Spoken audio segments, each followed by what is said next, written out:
مدارسیہ زندہ باد، مدارسیہ زندہ باد۔ 73 کھولیے 7-3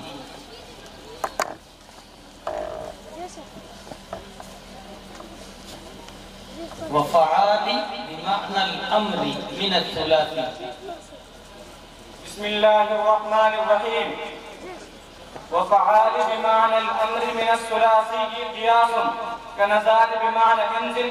وفعال مصدرا معرفة كفجار وصفة مثل يا فساق مبني لمشابهته له عدلا وزنة. ترجمہ کیجیے. اور وہ فعالی جو امر کے معنی میں ہو ثلاثی مجرد سے قیاسی ہے، جیسے نزالی بمعنی انزل. اور وہ فعالی جو مصدر معرفہ کے معنی میں ہو جیسے فجاری. اور وہ فعالی جو صفت کے معنی میں ہو جیسے یا فساقی. مبنی ہے فعالی بمعنی امر حاضر سے مشابہت رکھنے کی وجہ سے عدل اور وزن کے اعتبار سے. فعالی کی کتنی اور کون سی قسمیں ہیں ان کو مثال پیش کریں. فعالی کی کتنی اور کون سی قسمیں ہیں ان کو مثال پیش کریں. فعالی کی 4 قسمیں ہیں. نمبر 1 فعالی جو امر حاضر کے معنی میں ہو جیسے نزالی بمعنی انزل. نمبر 2 وہ فعالی جو مصدر معرفہ کے معنی میں ہو جیسے فجاری الفجور کے معنی میں ہے. نمبر 3 وہ فعالی جو صفت کے معنی میں ہو جیسے یا فساقی فاسقتن کے معنی میں ہے. نمبر 4 وہ فعالی جو مؤنث ذاتوں کا علم ہو جیسے قطامی عورتوں کے نام. قیاس مبنی کے مرفوع ہونے کی وجہ بیان کریں. آپ کی اس عبارت میں ایک لفظ آیا قیاس، ایک آیا مبنی، تو یہ کیوں مرفوع ہے؟ قیاس اور مبنی خبر ہونے کی وجہ سے مرفوع ہیں. مصدرن صفتن، اسی طرح معرفتن کے منصوب ہونے کی وجہ بیان کریں. کتاب میں دیکھ سکتے ہو ابھی فی الحال اس عبارت صفحہ 73. مصدرن صفتن حال ہونے کی بنا پر منصوب ہیں. اور معرفتن مصدرن کی صفت ہونے کی بنا پر منصوب ہے. اگر معرفتن مصدرن کی صفت ہے تو صفت کا موصوف کے مطابق ہونا ضروری ہے اور یہاں مطابقت نہیں ہے. اس کا کیا جواب ہے؟ معرفت مصدر ہے اور مصدر نہ مذکر ہوتا ہے نہ مؤنث، لہذا یہاں میں مطابقت نہیں ہے. مطابقت نہیں، لہذا یہاں مطابقت ہے.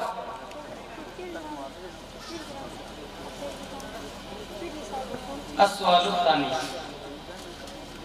اب صفحہ 97 کھولیے 9-7. المعتل بالواو والیاء، لائن نمبر 2. المعتل بالواو والياء بالضمة تقديرا والفتحة لفظا والحذف، والمعتل بالالف بالضمة والفتحة تقديرا والحذف. ترجمہ کیجیے. اور معتل واوی اور یائی کا اعراب ضمہ تقدیری کے ساتھ اور فتحہ لفظی کے ساتھ اور حذف کے ساتھ ہوتا ہے. اور معتل الفی کا اعراب ضمہ اور فتحہ تقدیری کے ساتھ ہوتا ہے اور حذف کے ساتھ ہوتا ہے. فعل مضارع معتل واوی اور معتل یائی کی تعریف کا مثال پیش کریں. فعل مضارع معتل واوی وہ فعل مضارع ہے جس کا آخر میں حرف علت واو ہو جیسے یدعو. فعل مضارع معتل یائی وہ فعل مضارع ہے جس کے آخر میں حرف علت یا ہو جیسے یرمی. فعل مضارع معتل واوی اور یائی و الفی ہر ایک کا اعراب پیش کریں. فعل مضارع معتل واوی کا بھی، معتل یائی کا بھی، معتل الفی کا بھی، تینوں کا اعراب پیش کریں. فعل مضارع معتل واوی اور یائی کا اعراب حالت رفعی میں ضمہ تقدیری کے ساتھ ہوتا ہے. اور فعل مضارع معتل واوی اور یائی کا اعراب حالت نصبی میں فتحہ لفظی کے ساتھ ہوتا ہے. اور فعل مضارع معتل الفی اور فعل مضارع معتل واوی فعل مضارع معطل واوی اور یا کے اعراب حالت جزم میں حذف کے ساتھ ہوتا ہے، اور فعل مضارع معطل الف کے اعراب حالت رفع میں ضمہ تقدیری کے ساتھ اور حالت نصبی میں فتحہ تقدیری کے ساتھ اور حالت جزم میں حذف کے ساتھ ہوتا ہے۔ لفظاً و تقدیراً کیوں منصوب ہے، اس کی وجہ بیان کریں۔ لفظاً اور تقدیراً تمیز ہونے کی بنا پر منصوب ہے۔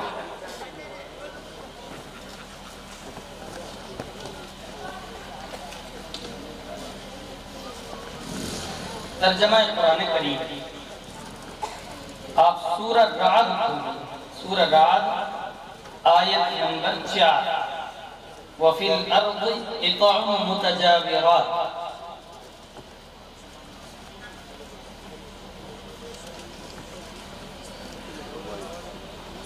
اعوذ باللہ من الشیطان الرجیم، بسم اللہ الرحمن الرحیم، وفی الارض قطع متجاورات، ترجمہ کیجئے۔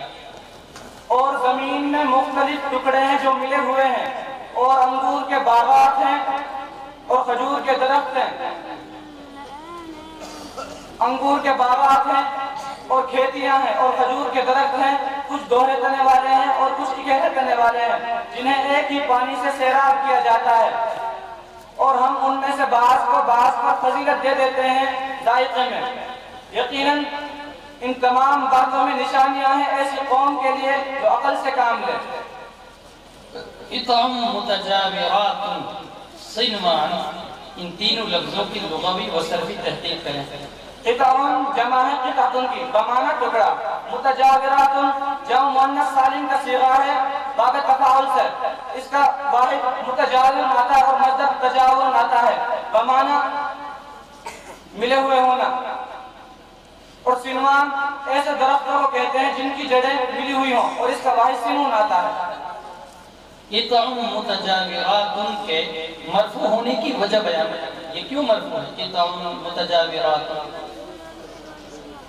قطعون مرفوع ہے مبتدا مؤخر ہونے کی وجہ سے، اور متجاورات مرفوع ہے قطعون کی صفت ہونے کی وجہ سے۔ السؤال الثالث، السؤال الثانی،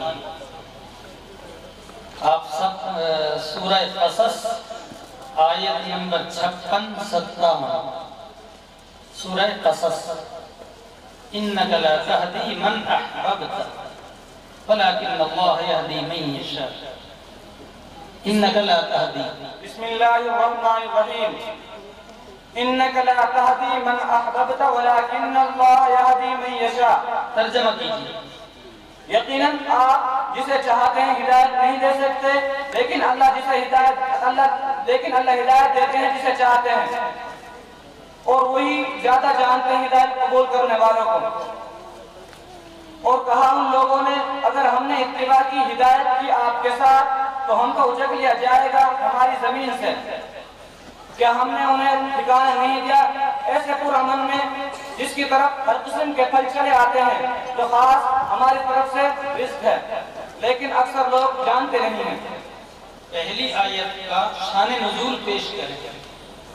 صحیح مسلم میں ہے کہ یہ آیت آپ صلی اللہ علیہ وسلم کے چچا ابو طالب کے بارے میں نازل ہوئی۔ آپ صلی اللہ علیہ وسلم کی بڑی تمنا تھی کہ وہ کسی طرح ایمان لے آئیں۔ اس پر اللہ تبارک و تعالیٰ نے حضور اکرم صلی اللہ علیہ وسلم کو یہ بتلایا کہ آپ کی قدرت میں نہیں ہے کسی کو مومن بنا دینا۔ ہدایت کے معنی بیان کریں۔ ہدایت کئی معنوں کے لیے استعمال ہوتا ہے۔ ایک اراد الطریق یعنی راستہ دکھلا دینا، ایک ایصال الی المطلوب یعنی منزل مقصود تک پہنچا دینا۔